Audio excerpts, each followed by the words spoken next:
Mike, the Backyard Mechanic. This is an experimental joke-free version of my new how-to series. What? Mike, the Backyard Mechanic with no jokes, no characters, no animals? Nope. You want to see more of Socket? You need to watch my other videos. This one is dead serious. This is how to remove and reinstall an intake manifold on an S197 Mustang. This applies for all V8s from 2005 to 2010. There will be a lot of similarities for V6s and Coyote engines. Besides the battery, strut tower brace, and engine cover, here are the components that will need to be disconnected before removing the intake manifold. Let's start.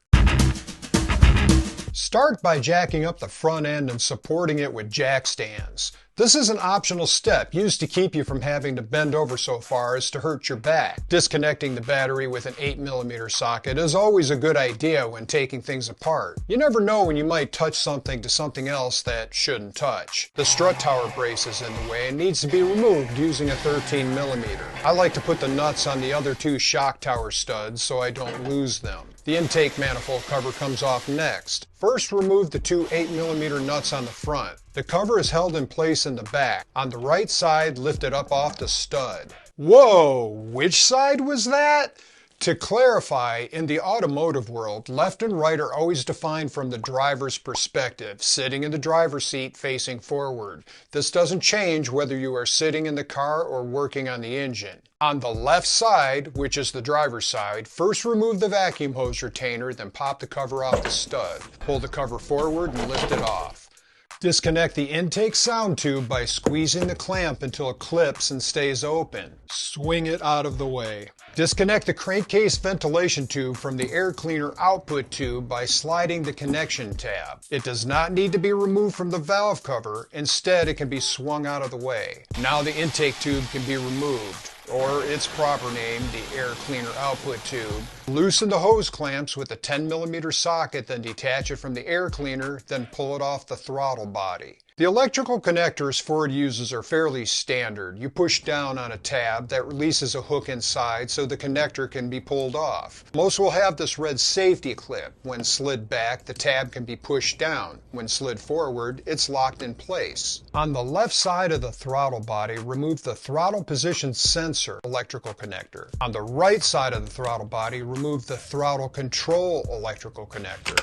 For vacuum hoses, Ford uses quick connect couplings. In one style, sliding the tab sideways increases the inside diameter and releases the hose from the fitting. The other style uses a nylon retainer ring. Pushing it straight in opens the diameter. Back on the left side, push down on the nylon ring to remove the evap purge hose and swing it out of the way. Beneath the purge hose is the PCV hose. The PCV valve needs to be disconnected from the valve cover first by sliding the tab. With the PCV valve disconnected, there's no longer an obstruction and the hose can be disconnected, slid off, and set aside. Disconnect the fuel rail pressure and temperature sensor. The pressure and temperature sensor vacuum hose needs to be removed and should easily pull off. Remove all of the electrical connectors to the fuel injectors. These are standard push to unhook connectors. With the connectors removed, remove the studs that retain the fuel rails with a 5/16 deep dish socket. Yes, 5/16. I don't know why these aren't metric.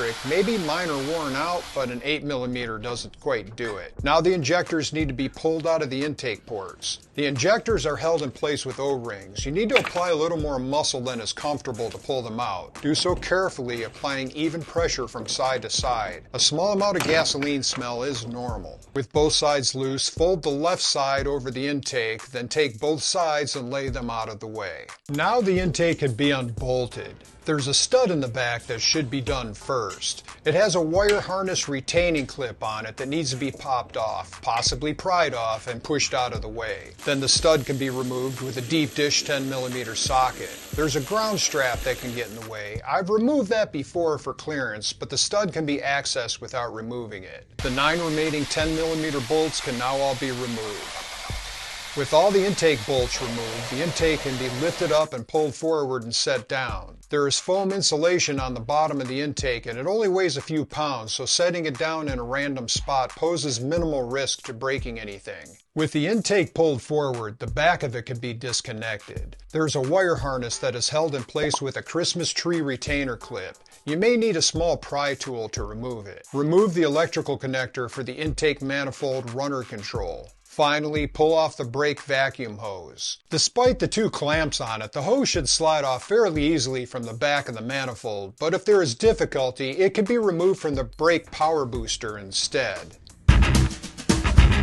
Now the intake is free to be removed from the engine compartment where it can be laid upside down for cleaning and inspection. The intake manifold gasket is made of silicone, and if there is no cracks or breaks, it is completely reusable. Don't use any grease, oil, or some type of RTV. The silicone gasket is intended to be a dry seal. Clean the mounting surface thoroughly with a shop rag. If the surface is in bad shape, the gasket should be removed first. Inspect the runner plates. Mine are filthy and should be cleaned with the throttle body or intake cleaner and a nylon brush, but that's another video. Clean the mounting surface on the heads of the engine using a vacuum to pick up the loose dirt and then a rag to wipe it clean. I did do this, but I can't find the video. Place the intake into position to allow access to the back. Plug in the vacuum hose, the runner control electrical connector, and put the wire harness back on its retainer. Now the manifold can be moved into place on its mounting surface. Insert all the manifold bolts and stud and very lightly tighten them. On the second pass, torque them to 89 inch-pounds. Here's a diagram of the torque sequence.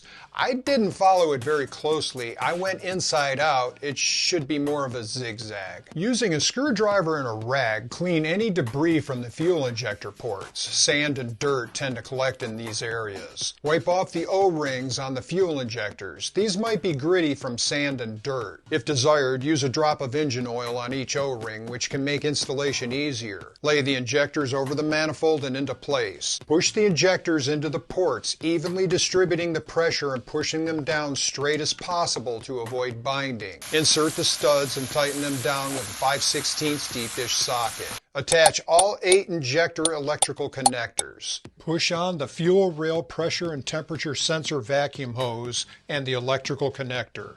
The PCV hose is quick connected to the manifold first, then to the valve cover. The purge valve hose is connected after. Connect the throttle sensor. On the left side, connect the throttle control. Next, the air intake tube connects to the air cleaner first, then to the throttle body, where you may need to work it a bit so the edges don't fold up inside. It won't go on if that's happening. Next, tighten up the hose clamps with an 8mm socket. Insert the intake sound tube and release the clamp with a twist of the pliers. The crankcase ventilation tube snaps onto the intake tube. The manifold cover slides onto the front of the studs and then is laid back on the fuel rail studs. Push the cover onto the studs, then put the hose retainer clip onto the stud on the left. Carefully put the 8mm nuts on. Don't drop one, you'll never find it, and tighten them up. The strut tower brace is put in place and tightened down with 13mm deep dish socket. Ensure the arrow is pointing forward. Reattach the battery cable. You may need to carefully tap it down. Tighten with an 8mm socket. If you jacked up the car, it can now be unjacked. Start up the car, make sure everything works. If there are any problems, chances are you forgot to plug something in. Go over all the vacuum lines and electrical connectors. There's a couple of reasons to remove the intake besides a major teardown. I've had to remove it twice to fix the heater hose that runs under the intake. Future content. Also, the expansion valve for the AC is behind the intake. More future content. Speaking of future content, if you want to see me wear more cool shirts like this, you need to visit my channel sponsor, Crazy Dog T-Shirts. They're running a special for a few more weeks, just for my channel. Using the code MikeMechBonus30 gets you 30% off your order. Using that code gives me credit. I don't get enough credit. I need credit. I live for credit. I suck the life force from credit. Like this video too. That's a form of credit that fuels me. Oh, I have a fan online. Hey fan, did you like this video? You did a video without jokes? I couldn't tell the difference. Thanks, fan. If you're new to the channel and want to know what Mike the Backyard Mechanic is, watch, appropriately enough, What is Mike the Backyard Mechanic? I did it! A whole video without a joke! Maybe jokeless videos are my manifold destiny. Nah, that's more than I could intake. The puns just keep seeping out. Maybe I've got a vacuum leak. Beneath the purge hose is the PCV Vos.